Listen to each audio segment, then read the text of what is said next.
بسم اللہ الرحمن الرحیم۔ حضرت آسیہ رحمۃ اللہ علیہ مصر کے انتہائی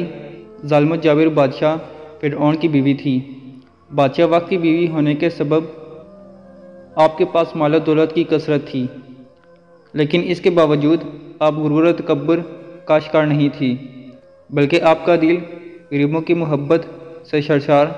اور ان پر شفقت و مہربانی کے جذبے سے معمور تھا۔ آپ دل کھول کر ان پر صدقہ و خیرات کیا کرتی، اور اسی وجہ سے آپ رحمۃ اللہ علیہ کو ام المساکین یعنی مسکینوں کی ماں پناہ گاہ کہا گیا ہے۔ جب حضرت آسیہ کو فرعون نے شادی کا پیغام دیا تو یہ ان کے والد اور حضرت آسیہ کو بھی ناگوار گزرا، کیونکہ فرعون مصر پہلے دن سے ہی ظلم و بربریت کے لیے مشہور تھا، لیکن فرعون نے اپنی بادشاہت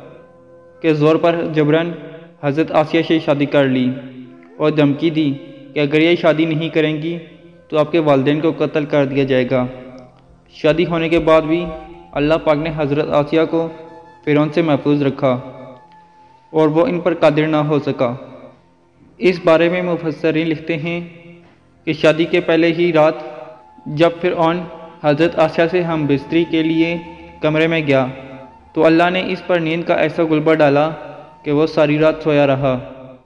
کچھ کتابوں میں لکھا ہے کہ اللہ نے فرعون کو نامرد کر دیا تھا، جس کی وجہ سے وہ حضرت آسیہ سے صحبت ہی نہ کر سکا، اور بعض نے لکھا ہے کہ فرعون کو ایک ایسی عجیب بیماری تھی کہ طبیبوں نے اس کی ساری عمر صحبت کرنے سے منع کر دیا تھا۔ دیکھا جائے تو یہ بھی حضرت آسیہ کی ایک کرامت ہے کہ اللہ نے انہیں کیسے فرعون کے ناپاک جسم سے محفوظ رکھا۔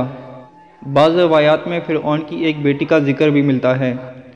لیکن ہم آپ کو یہ بتاتے چلیں